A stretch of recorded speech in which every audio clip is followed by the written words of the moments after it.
you've had a stellar career with Malaysia. You won Malaysia Cups. You won many, many medals, trophies. I remember you're captain of Selangor, which is basically the Liverpool or Man United of Malaysia. I mean, big, big fan base. You guys are doing very well at the moment, second on the table, if I'm not mistaken, and, very competitive, challenging for honors. But you had a bit of a challenge last year in terms of that you had cancer. Mm-hmm. And I know certain family members of mine have gone through that experience, but can you just tell our audience what was that experience like from receiving the news to what was going through your head? Can I play football again? Can I live again? And to where you're sitting right now with a big positive smile on your face. Mm-hmm. Yeah, as you say, like so many people, and I like to always start off like this, so many people are going through hard times. It's not just people going through cancer. It can be anything, it can be just a mental illness, or it can be someone just, having a bad day. Everyone goes through these moments of why me? And I think that's the big thing that you ask yourself first when you do go through these type of things. So to hear and it was actually quite funny because we were at the World Cup qualifiers in Dubai, actually. And that was during COVID. We were on lockdown, basically couldn't leave our hotel, went through that process, and then had to come back to Malaysia and go through a 2-week quarantine. And that's where I kind of felt some, obviously I don't want to go too deep into it, but I felt some things before and been through doctors and whatnot, and nothing had come back, and felt some things throughout that quarantine, and thought I needed to investigate it because, I'm that type of person that gets general checkups anyway, and, tries to look after myself. I eat healthy, obviously work out all the time and take care of myself. So for me to, think to myself, okay, I really need to get this checked out, was the best thing that I could have done for myself, because when I walked into that room, I walked in with a smile. The doctor had a smile on his face when we first had a chat. It was kind of a jovial situation, and I always remember that. I always remember how jovial it was and how uplifting it was. It was you've got nothing to worry about type of demeanor. Obviously then went through the scans and whatnot, and his face changed from jovial to very serious within a split second. Not so jovial. Yeah. Yeah, exactly. So so I think that was the moment where I had to then sort of draw on the past experience of 2 ACL surgeries that I had to go through, and they were probably the worst times in my career or in my life. Before this big C came to fruition. So, I had to draw on those things. I'd been through negative things in my past, and I believe that really built my mental state and my mental capability to be able to deal with whatever was going to come next. So, the doctor obviously told me through the scans that I had a tumor, and it all happened so quick. I remember having a good friend there with me. Darren Locke was there with me at the time. My family and his family his family was back in the UK, and my family was back in Australia at the time, and we kind of lent on each other in those moments. And it was one of those things that is never nice to hear, but it was for me, it was a great thing to hear because I could then do something about it. If I didn't go to that and didn't hear about that, potentially I wouldn't be here anymore. So the doctor did say that it was very aggressive, and the next day we needed to go into surgery and get it out immediately, because they needed to see if it had spread throughout my body within the lymph nodes and whatnot. So that was a tough time because I had to get on the phone and call my family, call my mother, my father, my sisters, and really tell them what was going on first, because I don't know if you going through COVID and going through those lockdowns, FaceTime became quite a big thing. Zoom became quite a big thing, right? And when you always start a FaceTime call, it starts with a, hey, how are you doing? How's your day? What have you been up to? It doesn't start with, hey, I've got cancer. It always starts with those type of conversations. And I think that was the hardest part about it. when you talk to your family, when you talk to your friends, and you tell them about this, it always starts with a positive, and then it's a, hey, you probably should sit down for this. Do you have a moment for a serious chat? When that happens, and when you see their face drop, the tears start to flow straight away. So yeah, that was really, really tough for me to be able to tell my family and my loved ones what I was about to go through. Obviously during COVID, it was hard to travel. So my family are my greatest supporters, but it was tough because they couldn't get back to Malaysia.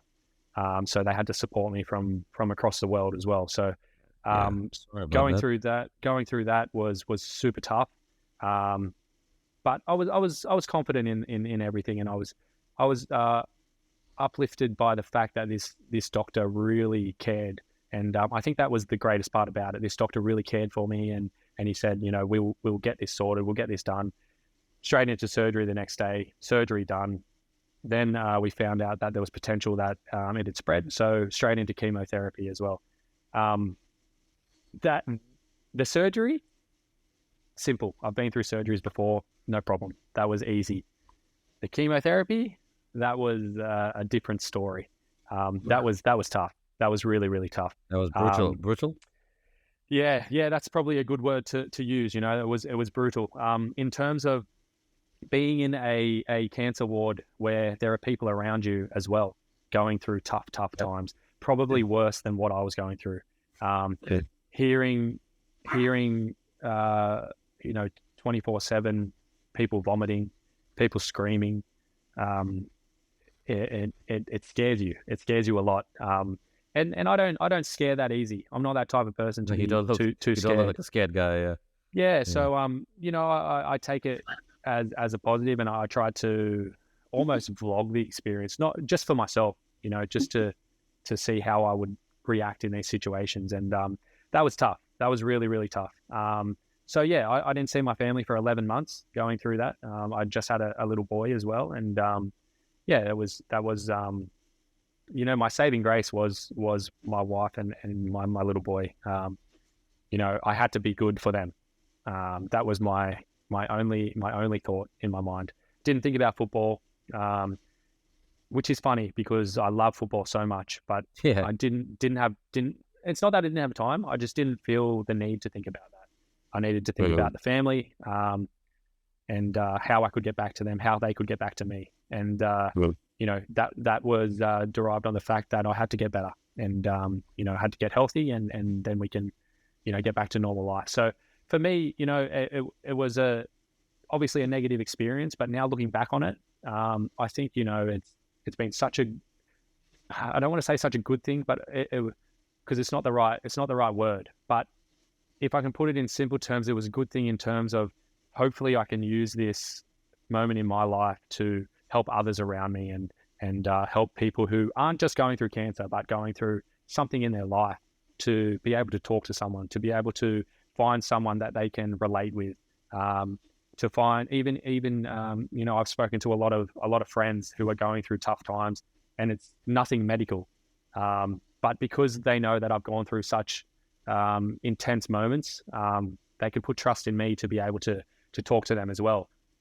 So yeah, obviously I don't want to have this negative image and especially for your show and whatnot, to bring the mood down and whatnot. But because I am such a positive person, I like to be able to share those hard moments, but spin it into a way that we can all help each other, and we can all have a positive influence on each other, rather than have such a positive influence in each other in such a negative world at the moment, right? There's so much negative stuff going around, and so easy to be negative rather than and focus on the negatives rather than to find the positives within such a tough time. So for me, hopefully, even having this chat and people listening, hopefully they can find that little moment, little spark.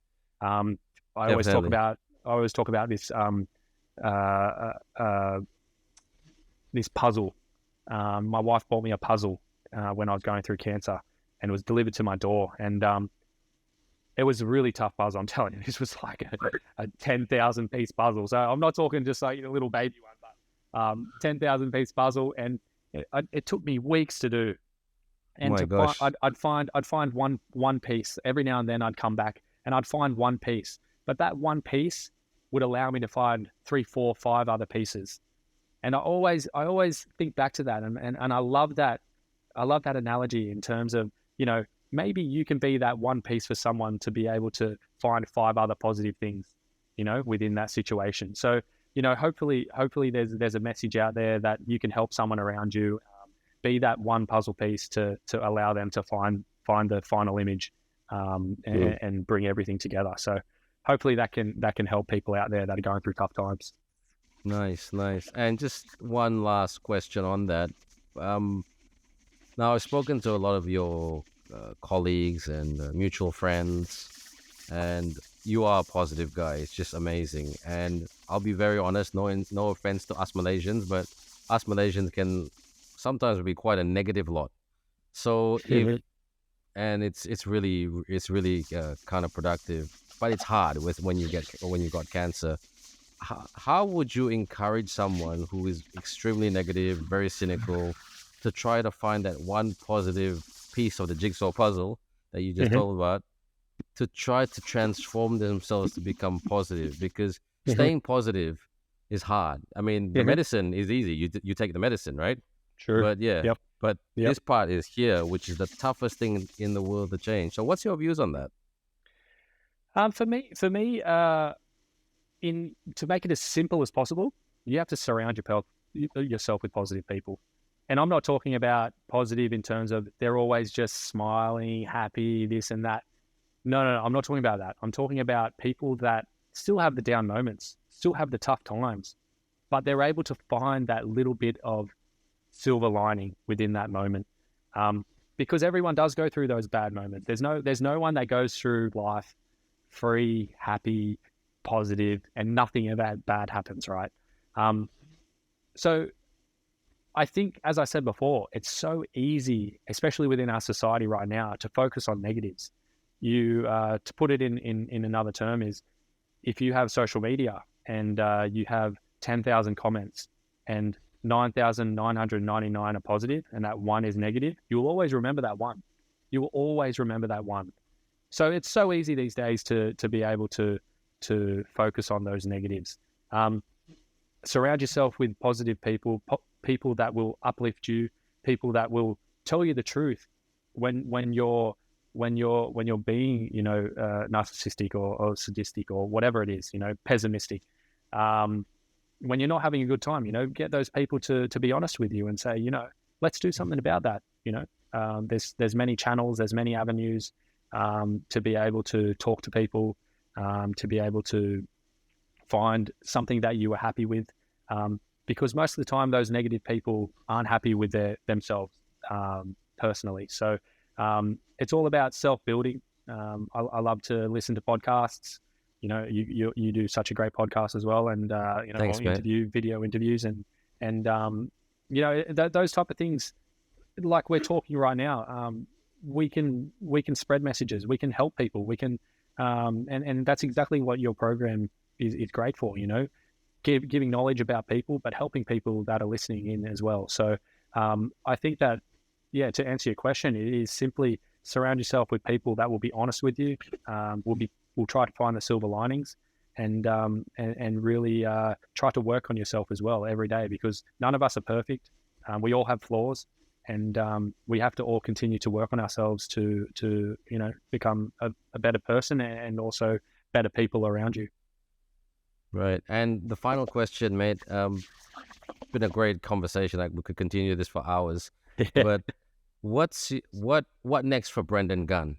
Like the good old Aussie saying, he's a gun, which means he's good at what he does, and you're very good at what you do. But what's next for Brendan Gan? Not just on the football pitch, because this is how I see you. I see you doing other good things off the field as well, and not just in football. Yeah. So what does the future look like? Yeah. I've always been that person who dives into something 100%. And that was football.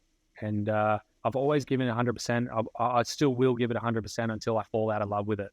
But yeah, as you say, there are things off the pitch that you want to work on. And I believe that, well, the first thing would be to be selfless. And I've been so selfish in my career in terms of my family giving up everything for me, and moving to Malaysia, and having family here in Malaysia, and obviously my kids. One of my children were born here, and my wife's stopped her career to pursue mine and our career, I guess, as we would say. And she's a really smart cookie. She's done her master's in special education, and Nice. I think the best times is when she was working and had that smile on her face when she could come home and say, working with children with autism, and say, wow, this kid had a really good day today. He was able to verbally communicate. Those things, when I see her smile, makes me really light up, and that kind of motivates me off the pitch a little bit. And hopefully I can now be selfless, and within these next few years, and moving on after that, and allow her to explore not just being a mother. I think that's where delving into another thing is women who have children tend to see themselves as just mothers now, and I know that that's such a big job. That is the hardest job to do in the world. So for me to be able to be selfless and say, hey, you're not just a mother, I want you to also, let's build something together. And I don't know what that will be, but I know that in Malaysia, special education is not at the forefront of things. It's gotten better over the years, but I still believe there can be a lot of growth within that industry. And, maybe there's an avenue where, my wife's expertise can really help some people around and in Malaysia, whether that's if we stay in Malaysia or whatnot. Who knows what the future holds? We could be in UK, we could be in USA, we could be in Canada, we could be in Africa. Who knows where life takes you, right? So yeah, maybe to be selfless in that fact, but individually and working on myself. I've always been working on trying to be some type of motivator, some type of inspiration, whether that's talking to crowds, whether that's having an avenue to explore that. I would love to also be able to do that as well, whether that's for companies, for just local football teams, or whatever it may be, right? I've always had that feeling where I could tell my story and also be able to inspire others and inspire companies to push themselves to their full potential. So I'm looking towards that type of thing. I don't know whether I want to be in football after football, but at the moment I'm really enjoying my time on the field. We're at a stage where we can really push this Selangor team, and we haven't reached our potential. We're nowhere near it, not even close to where we want to be at the moment. So we're continuing to work, and I'm really enjoying being that leader and motivator for the team at the moment. And hopefully I can continue to be that, and that hopefully will turn into success and results come the end of the season as well.